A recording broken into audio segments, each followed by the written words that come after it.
Hi everybody, welcome to this video where I'm just going to do a very brief introduction to the Vector Synth, which is this beast here.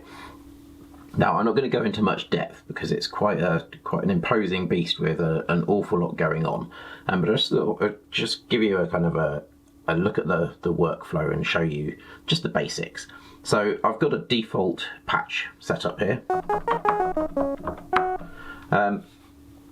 And this is the kind of the init patch for the Vector Synth. Now, just break down what we've got. So we've got a bunch of knobs and switches and things, hardware and a touch interface on the screen. Let's start top left where we've got an envelope generator, and this can be for both the amplitude, the orbit, which is this blue dot going around this path, or for both. And it's an ADSR envelope, so I'm just going to tweak that by pressing start on a sequence.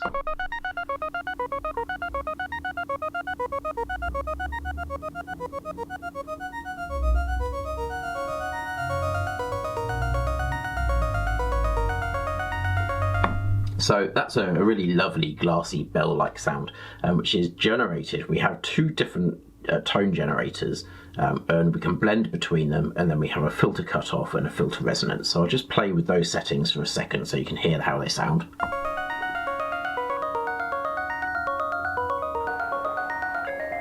This includes noise as well.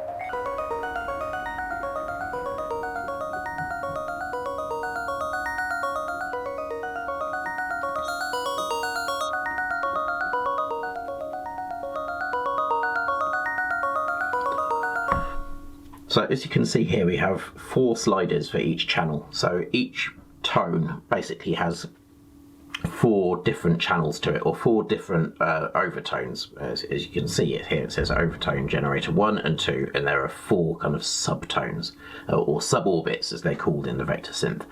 Now, the path here is really important because the 4 different tones have these corners, and the blue dot represents the kind of morphing between the 4 different tones. And this can be done with various different shapes, including a ADSR, which would look like that. So you've got ADSR, and then we have these 3 extra shapes here, and these can be warped, they're not fixed. They're actually 3D shapes, so if I twist this around, you can see, and I can warp it in both directions, same with the others. And this blending, this path chooses the blending, and we also have some options for kind of like a sub orbit. So it's hard to explain. It looks and sounds a bit like an LFO, so it kind of spins around this and introduces kind of some real harmonic richness. So I'll just set that sequence playing again, and I'll just play with the suborbit size and speed.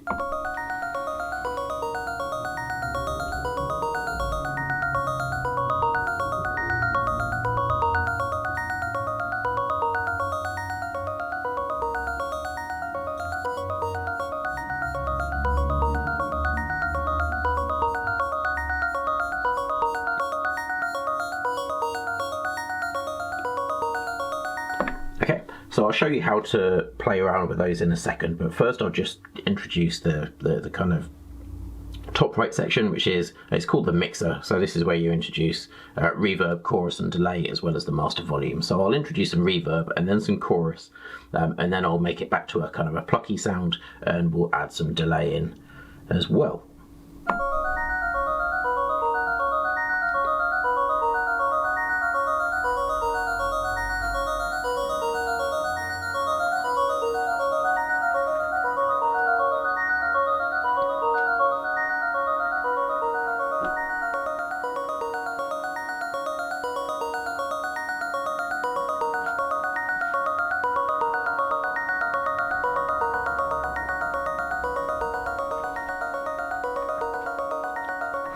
Now, this also has, I hope you noticed that the chorus, it's kind of like a Juno chorus, and it really kind of, its little secret tip is, or trick even, is like the Juno, it adds that really kind of expansive sound to the tone, and I just love it. And the stereo field is wonderful. This also does something with polyphony, which is really lovely. You can actually scatter the notes in the stereo field, so I'll just show you how to do that. So we're just going to engage the second screen here.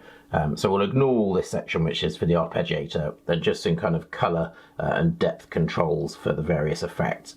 But if you notice here, we have stereo scatter. So I'll just turn, I won't play the sequence, I'll just play some random notes.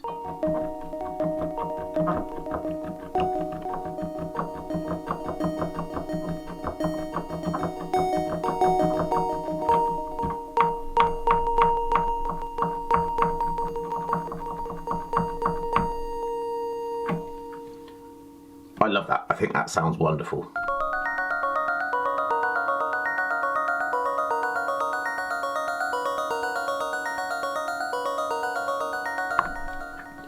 Okay, so while we're on this screen, I will just show you one more thing. So this is a 16 voice polyphonic synthesizer. It's also a mono voiced, which sounds like this, and you can increase or decrease the amount of voices.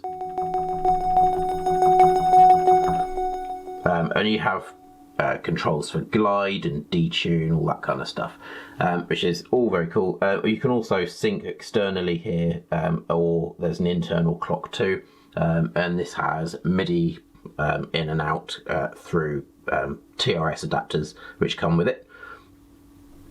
So let's look at another screen before we go back to the orbit view. So you can also load in presets here, and you can save presets like this. So at the moment we're just using the default. I'll have a quick look at some of the others at the end of the video.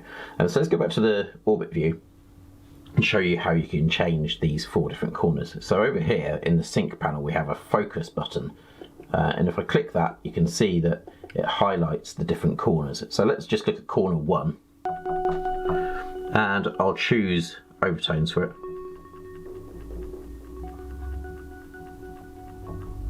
I like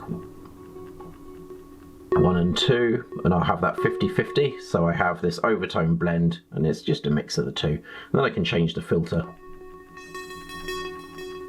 and the resonance. I'm happy with that for now. I'm just going to very quickly go through the different corners. So I'll do corner 2. Oh, that already sounds very different. Corner 3. Just reduce the resonance and open the filter a bit.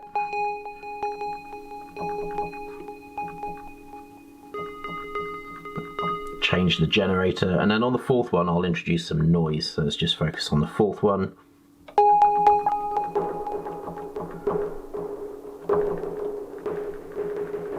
Like that. And then I can go back to my main view, which is this one, to hear the 4. And let's just, I'll set it playing and I'll introduce some suborbits so you can see the effect of going from something soft to something bright, and then around through to the noise and back up again.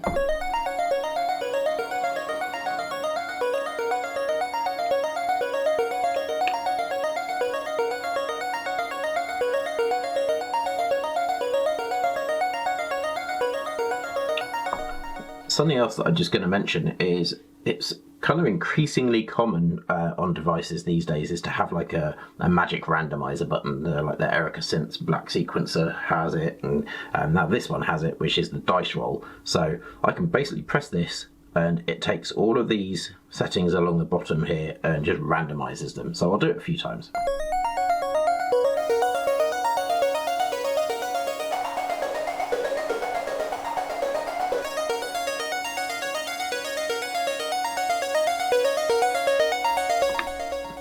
What I like about this particular system is that you have the undo, so it will undo that randomization.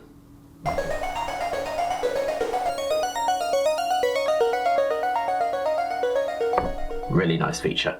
Okay, so I mentioned earlier, I think, about the corner matrix generator, so I'll just show you it. I won't go into any depth with it now. It's probably worth having a whole video on this. So we basically have the 4 corner generators and then 4 different filters, and then a matrix where you can blend in how those filters are affected by the different generators. And this can be high pass, band pass, low pass, and it can affect the the path, the amplitude, or both. Various different things going on there. So I just thought I'd show you that. There's a quick access button here for that. We have an arpeggiator, which you saw the interface for here. There's also controls for note length, whether it's on or off here, and the feed, which we'll talk about again in another video. You can also humanize it, which is quite nice. So if you just have like a flat input of notes, you can humanize how that's played with the levels of each note, which is quite cool. But let's look at, before we go, just have a quick look at some of the presets. So let's load dry bass. And I'll just leave the sequence going, and what I'll do is I play out the video, I'll leave the sequence playing, and I'll just load a couple of these and go to the orbit view so you can see what they're doing.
Okay, so that was a quick introduction to the Vector Synth. I haven't gone into much depth at all there, but hopefully it gives you just a flavour of what it can do, and a taste of how it works and how you interact with the device as well. There's so much more it can do. It's got a drive circuit, which is brilliant. It's got vibrato and tremolo all built in, and like I say, there's loads of things you can do to humanise arpeggios, and we'll look at it again, and we'll create a patch from scratch in a future video. But for now, that was a little introduction. I hope that's been of some interest.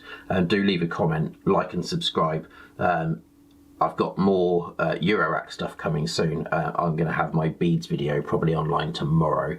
So do sign up and have a look at that. Beads, I think, is incredible. Obviously there's been an awful lot of talk about it recently, but I think it's well worth it. I've had my guitar plugged in, just an acoustic guitar plugged into it today, and what you can do with that just sounds just kind of massive and lush and beautiful. So yeah, come back for that soon. Leave any comments, thoughts and questions. If there's anything you'd like me to cover in the more in-depth video, then let me know below and I'll do my best to include that. Thanks for now. I've been Rob. Bye bye.